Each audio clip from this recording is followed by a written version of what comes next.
Boa noite a todos e todas. Hoje a gente vai começar a nossa aula sobre as questões relacionadas ao processo de aprendizagem, principalmente aos processos de aprendizagem que dizem respeito à inibição ao sintoma e à angústia. A referência que a gente vai trabalhar é o texto de minha autoria, Formas de Mal-Estar no Campo da Educação, texto que eu publiquei há alguns anos atrás, em que eu, num primeiro momento, vou fazer uma crítica a uma tendência que a gente tem observado hoje em dia, é uma tendência à medicalização, né? Para depois, em seguida, eu propor uma abordagem possível a partir da psicanálise de como que a gente pode compreender a inibição e o sintoma no campo da educação. Para isso, é importante a gente ter em mãos, principalmente aquele quadro que eu passei para vocês na última aula. Vocês tiveram contato com aquele quadro, aquele gráfico? Eu trabalhei autoerotismo, narcisismo primário, complexo de Édipo e narcisismo secundário. Chegaram a ter contato Sim. com aquele quadro, o vídeo. Então, é importante vocês terem ele aí, tá? Como referência.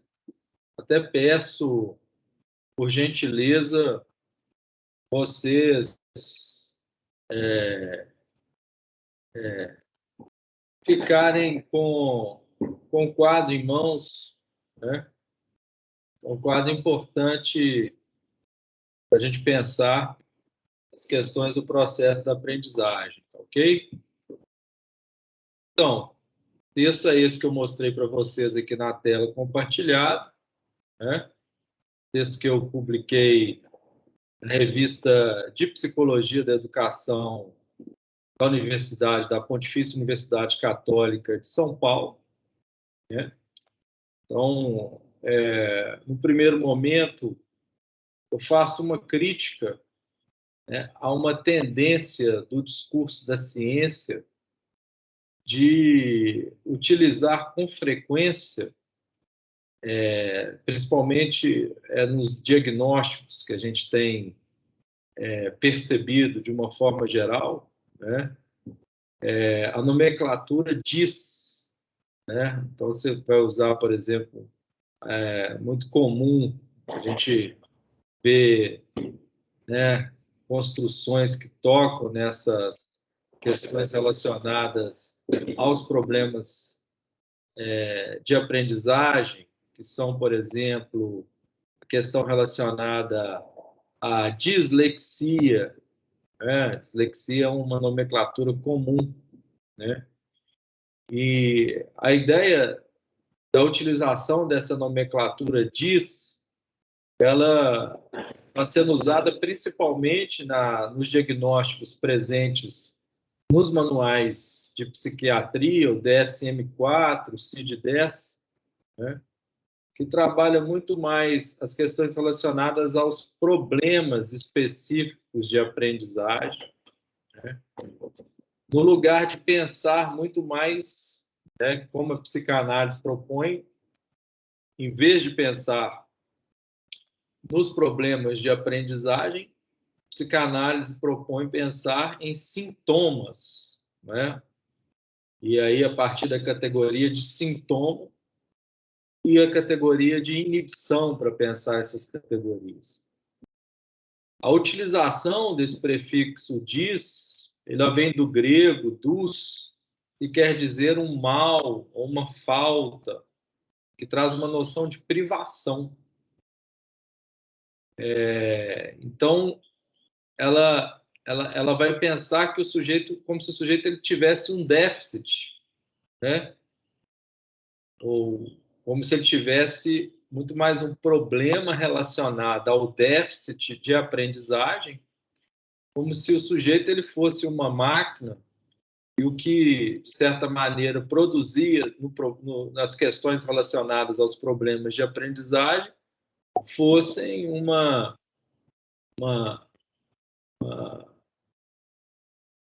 se você ajustar, por exemplo, determinados problemas químicos que o sujeito tem, serotonina, sem levar em consideração as questões relacionais que dizem respeito aos problemas de aprendizagem, né? Principalmente as questões relacionais que vêm ali das relações entre a figura do pai, a figura da mãe, criança, né, ou adolescente, né? Então, muito mais pensar em déficit, em problemas neuroquímicos, de transtornos que os sujeitos apresentam a partir de dificuldades relacionadas à linguagem, nesse meu artigo eu proponho pensar de uma forma, né, que os problemas da aprendizagem eles têm a sua origem, a sua etiologia no campo no campo relacional, né? Uma criança vai ter uma dificuldade de aprendizagem porque, vamos dizer assim, vou pegar um exemplo, né, mas vai ficar um pouco mais claro nos exercícios que eu vou passar para vocês na semana que vem, que vocês vão ter oportunidade de localizar ali que os problemas de aprendizagem têm uma origem nas questões relacionadas ao comportamento e que diz respeito às questões relacionais que aquela criança ou aquela adolescente estabeleceu ao longo, né, da sua vida familiar, né? A presença excessiva, por exemplo, da mãe, a mãe que é uma mãe que a gente chama de mãe jacaré, que o tempo inteiro ela quer dar tudo para o filho, né? E ela não deixa uma falta aparecer para a criança ter uma curiosidade, porque a mãe ela tampona essa curiosidade, que é uma mãe excessiva, né? Ou talvez de um pai autoritário também, que, vamos dizer assim, que não que não transmite no processo da educação algo do seu desejo, mas que trata, por exemplo, quando a criança ela erra alguma coisa com impaciência, com punição. Então a criança ela não vai se sentir motivada exatamente porque a dimensão do desejo não está sendo colocada para esse sujeito, né? Ou seja, você pensar então nessa perspectiva relacional, o que vai estar em jogo, né, seria pensar, então, não nessa categoria dessa dimensão diz, né, que parte das questões relacionadas aos transtornos, mas muito mais a partir das questões relacionais. E essas questões relacionais, elas podem tanto motivar a criança e o adolescente a querer conhecer alguma coisa nova, conhecer o novo, a ter uma curiosidade, a parecer aquilo que Freud vai chamar de Weisstriebe, que é a pulsão do saber, né? Ou então algo que vai tamponar essa pulsão.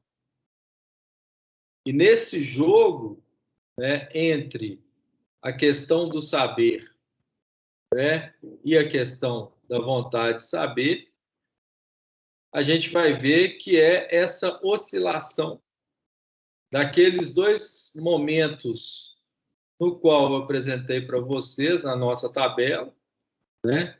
Gráfico das questões relacionadas à psicopatologia, onde a gente pode, dizer assim, de certa maneira, vislumbrar essas hipóteses que as questões relacionadas ao processo de aprendizagem caminham juntos, né, com as fases de desenvolvimento da libido.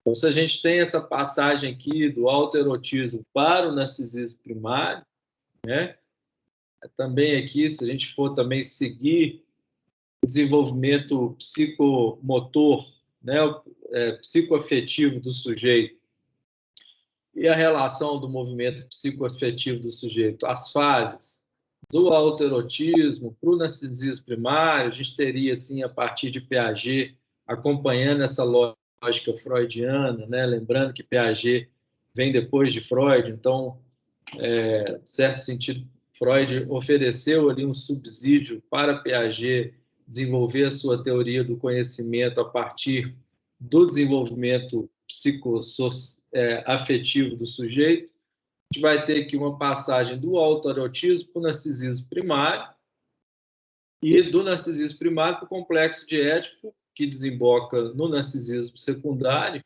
né, levando em consideração que esses dois últimos tempos eles são, vamos dizer assim, concomitantes, né? E que nesses dois primeiros momentos, nos dois primeiros tempos, a gente teria um sentimento de completude, principalmente esse do narcisismo primário. E, num certo sentido, quando a gente se sente completo, a gente não tem uma questão com saber, né? A gente procura alguma coisa, a gente procura conhecer alguma coisa porque alguma coisa falta, tá? É só com a experiência da falta é que a gente vai ter essa inscrição do saber, né? Então, nesse tensionamento ali entre o narcisismo primário e o narcisismo secundário, a experiência da falta, nesse ponto aí, a gente pode, inclusive, pensar um pouco, inclusive, na posição do professor, que é aquele sujeito que vai motivar essa experiência da falta, né? Vai mostrar que a criança ela tem que buscar algo, ela tem que se mover para conhecer, ela tem que se, se adiantar diante de alguma coisa para ela conhecer, e o conhecimento ele é sempre metonímico, né? Você conhece alguma coisa, depois você vai querer outra coisa, depois você vai querer outra coisa, depois você vai querer outra coisa, né? E é nessa relação com a falta é que vai existir essa inscrição do outro, né? Então, essa frase do artigo eu acho que é interessante, né? Porque então a gente vai começar a pensar muito mais num tipo de realidade para a gente pensar os processos de aprendizagem, naquilo que Freud vai utilizar o termo em alemão, que é realidade psíquica, realitar, em detrimento da realidade factual, que é a Wirklichkeit, né? Não é uma realidade. O professor ele não opera apenas com a realidade, com conteúdo programático, mas é aquele que vai produzir uma certa inquietação nas crianças e nos adolescentes para produzir uma falta e uma vontade de saber, né? Uma vontade de tentar averiguar, de tentar verificar o desejo do outro, de procurar o desejo do outro, mas com a sua própria vontade de saber, a sua vontade de querer saber, de querer aprender, de desejar saber e desejar aprender. Então, a falta do professor produz a falta no aluno, né? Uma relação, vamos dizer assim, dialética nesse sentido. E nesse ponto, né, o Freud vai falar que é nesse movimento, na entrada, né, do narcisismo secundário, essa virada ali que a gente pode vislumbrar do narcisismo primário para o narcisismo secundário, que nós vamos perceber, né, que a inscrição da dimensão da falta ela se prescreve, né, por uma ação, né, que se diz dessa passagem do narcisismo primário para o narcisismo secundário. Aquele que não quer saber, ele está ali preso, vamos dizer assim, na metáfora da caverna do Platão, né? Alguém conhece o mito da caverna do Platão, para a gente ilustrar um pouco essa lógica?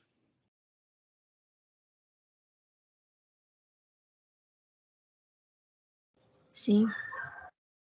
Quem conhece? Pode contar para a gente?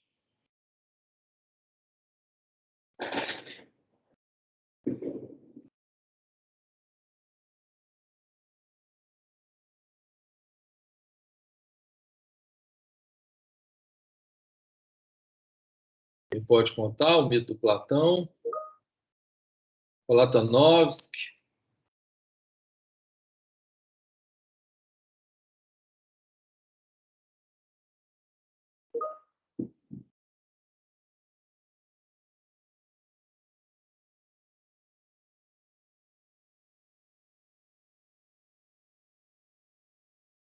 Professor, o Brian colocou no chat dos prisioneiros da caverna que só viam as sombras que tinham lá fora.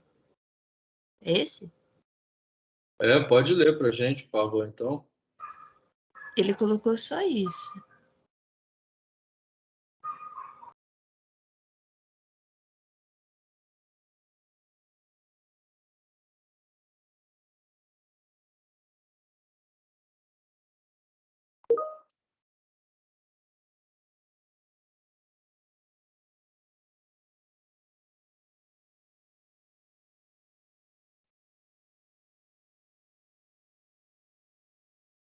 Então, na verdade, são prisioneiros da caverna que não tinham impedidos, estavam impedidos de sair da caverna, né?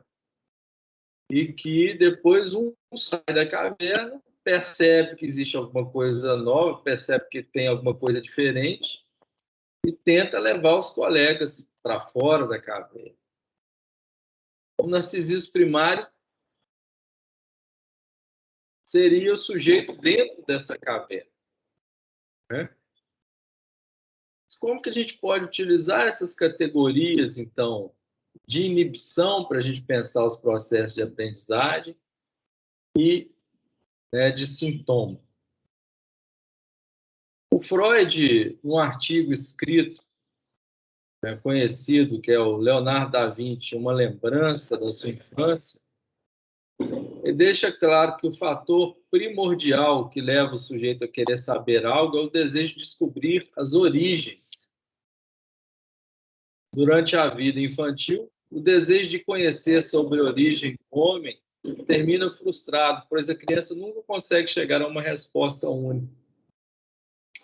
Essa decepção nem sempre significa que ela terá problemas neuróticos na vida adulta.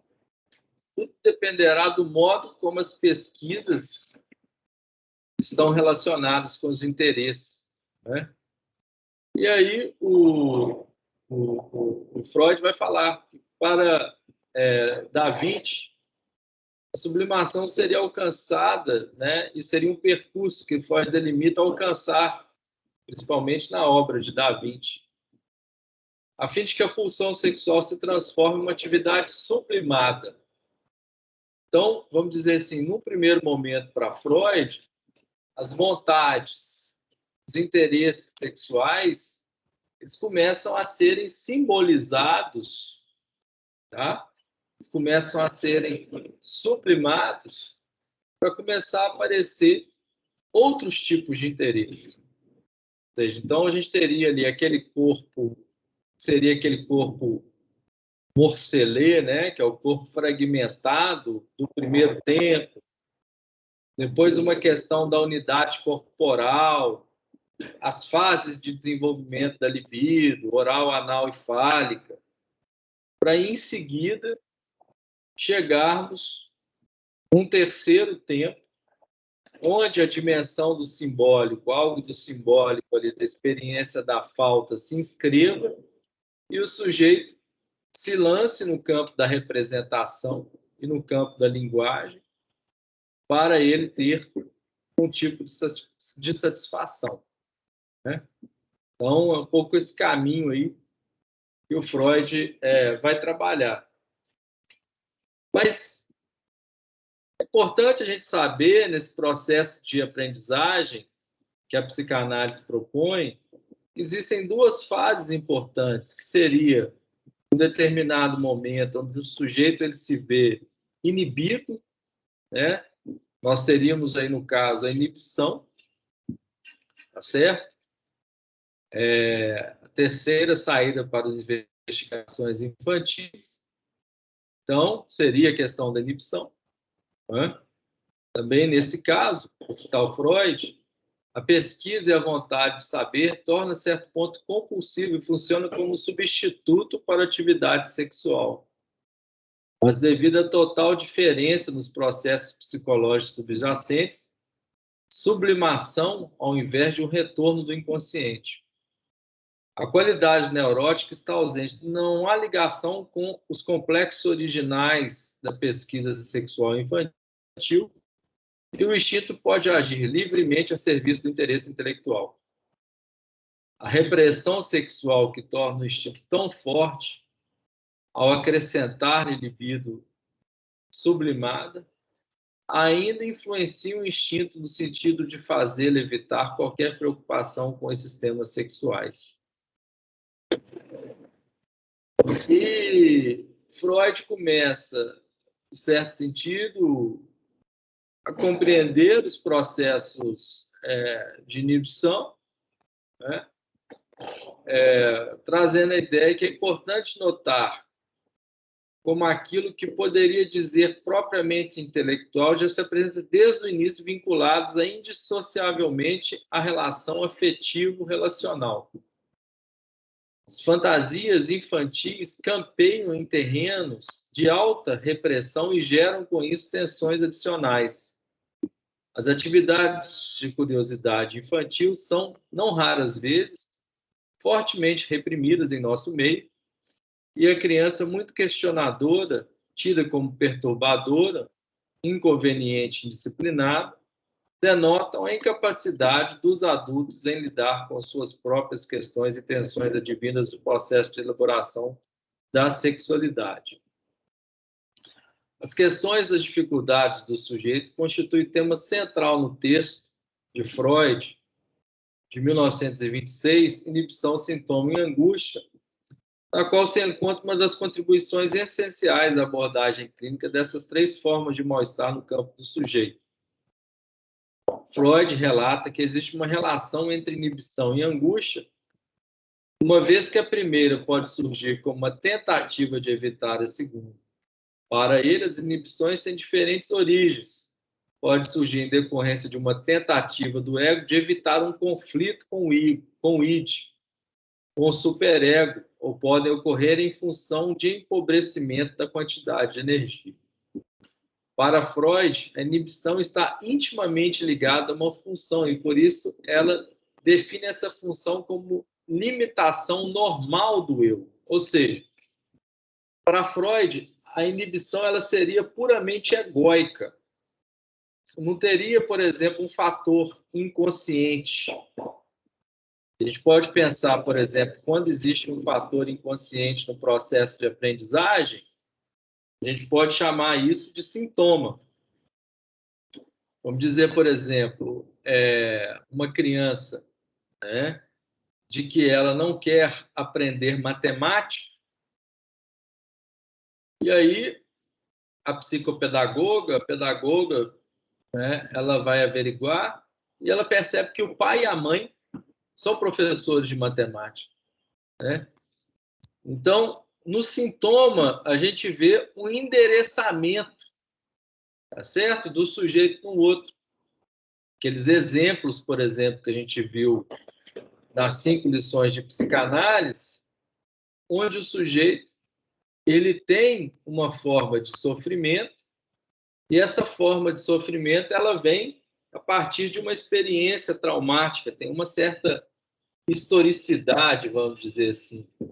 das questões sintomáticas presentes, né, das dificuldades que os sujeitos apresentam. Por outro lado, de uma forma diferente, a inibição não. A inibição é uma certa paralisia, tá? A inibição é uma certa cristalização. Ela se dá no campo do ego, ela não se dá no campo do inconsciente, né? Ela é, então, imaginária, porque algo da falta não se inscreveu, tá? Dessa maneira, Freud define a inibição como a limitação que se impõe ao eu inconsciente para despertar a angústia. E a angústia é um dispositivo posto em ação para o eu ante uma situação de perigo. A angústia, diferentemente do medo, é um sinal de alarme diante de um perigo desconhecido, perigo neurótico e pulsional.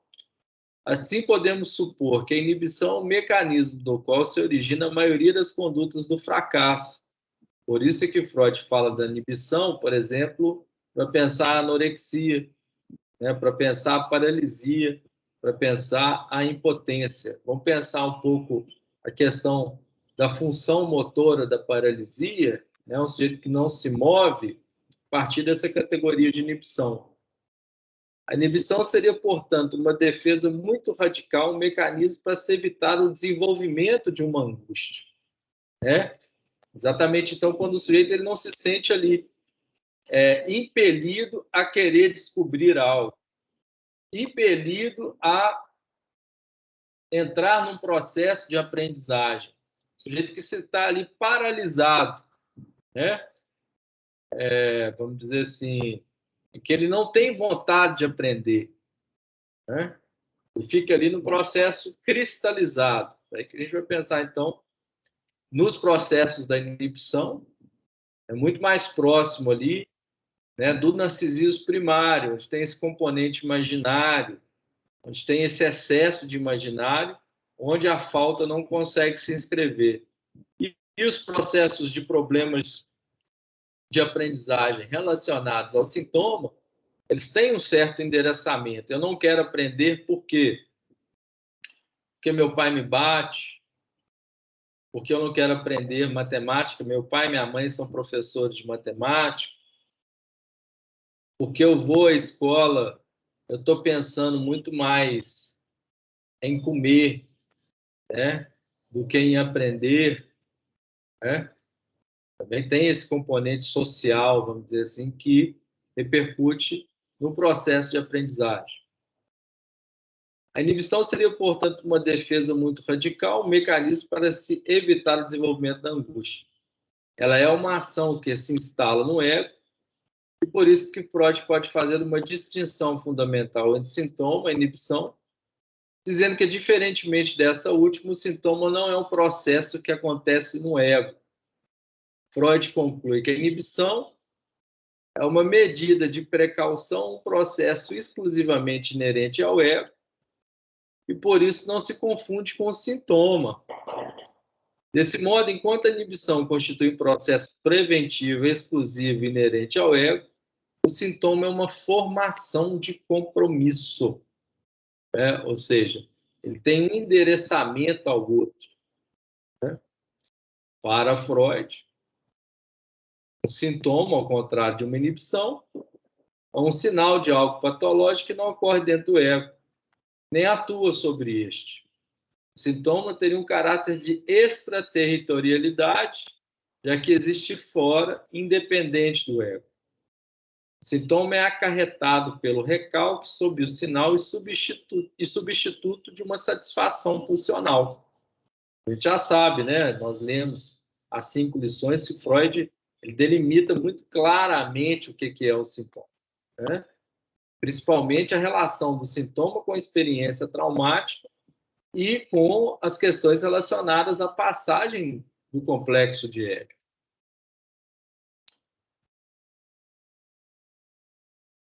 A perturbação pertenceria ao sintoma, né? Que é um tipo de repressão. Então, o Freud, quando ele está tratando, né, dessas questões relacionadas a essa distinção que a gente deve fazer entre sintoma e inibição, a gente está, de certa forma, levando os problemas de aprendizagem para uma perspectiva relacional, né? Daí, toda essa questão do problema da aprendizagem vai ter uma relação direta com as questões que o sujeito estabelece, principalmente, né? Figura do pai, com a figura da mãe, ou quem representa esse papel, né? Vamos dizer assim, tem uma relação aí direta com os dois. E, de uma outra forma, nós vamos ter também uma outra forma, né? Duas divisões dessa perspectiva relacional que parte do caráter um caráter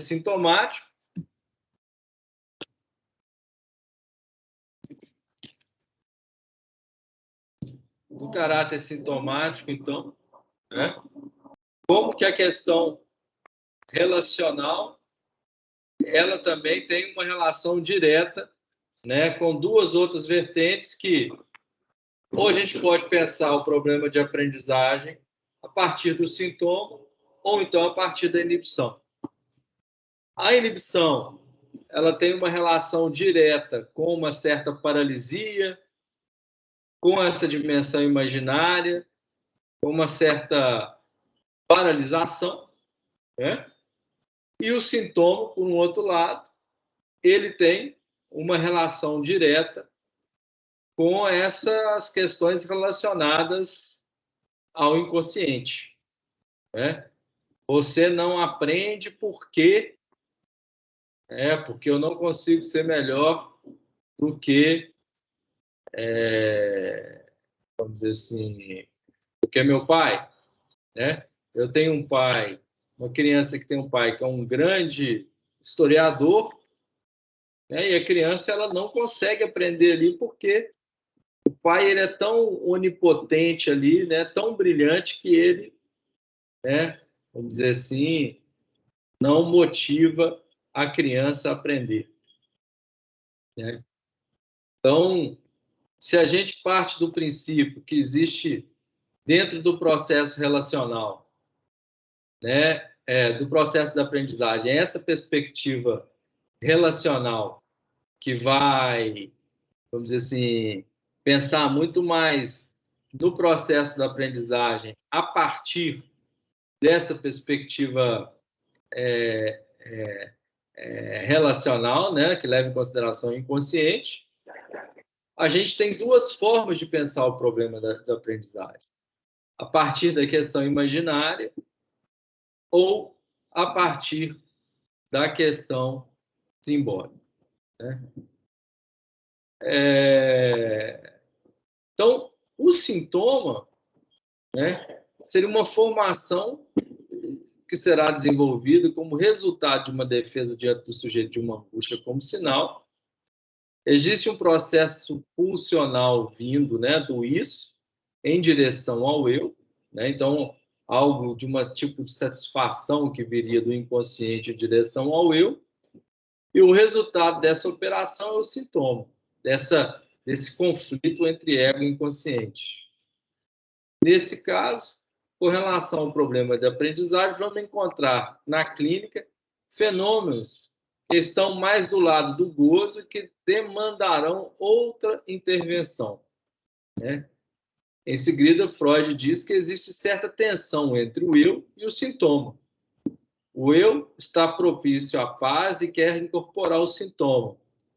Perturbação partiria do sintoma, que segue encenando seu papel de correto substituto de retorno da pulsão reprimida. Diferentemente da inibição, o sintoma vai constituir-se como perturbação que não pode ser totalmente assimilada pelo ego.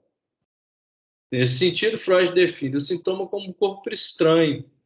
O sintoma é uma resistência do ego, né? A gente pensar isso, Freud vai trazer um caso, que é um caso clássico dele, que é o caso do pequeno Hans, né?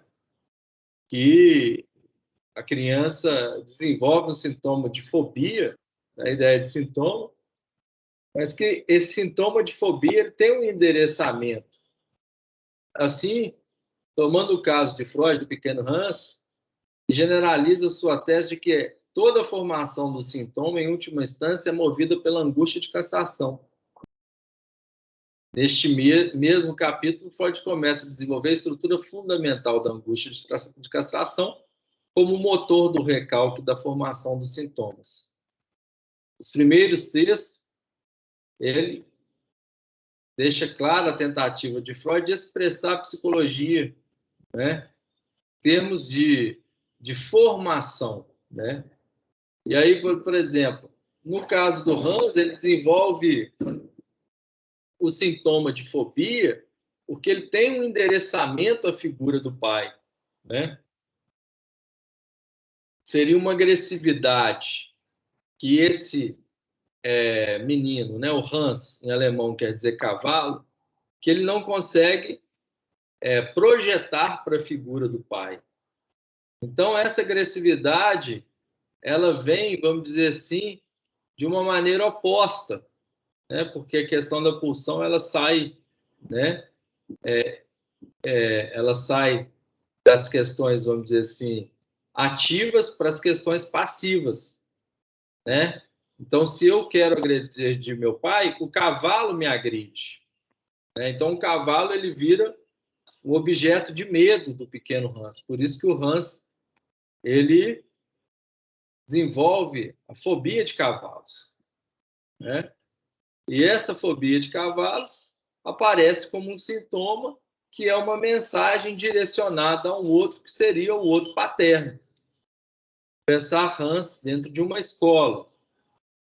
Hans dentro da escola, se ele desenvolvesse o sintoma de aprendizagem como se ele tivesse medo do professor porque ele não pode manifestar uma agressividade do pai na figura do professor, ele não iria aprender muito mais por causa de um sintoma, não por causa de uma inibição, né?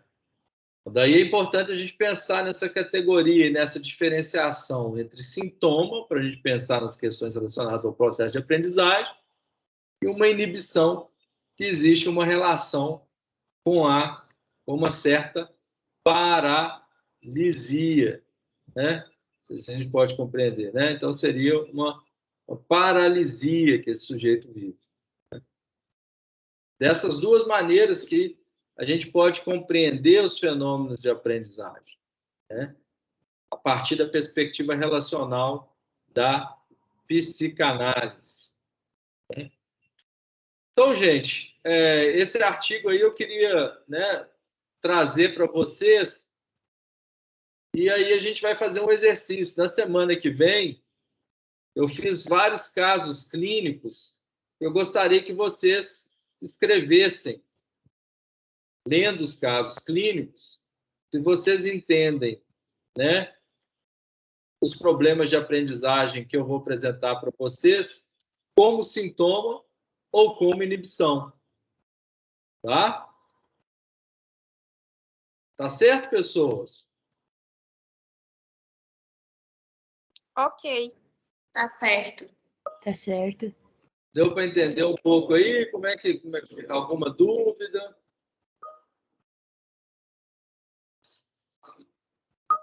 Acho que as dúvidas vão surgir à medida que a gente for fazendo o trabalho, né? Se aparecerem as dúvidas, depois a gente pode até fazer junto também.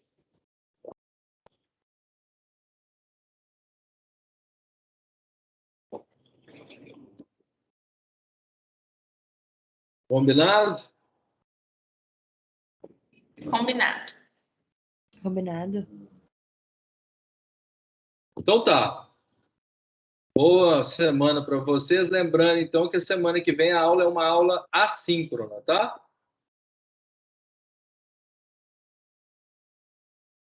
Beijinhos. Beleza. Tchau, tchau, professor. Beleza, boa noite, professor.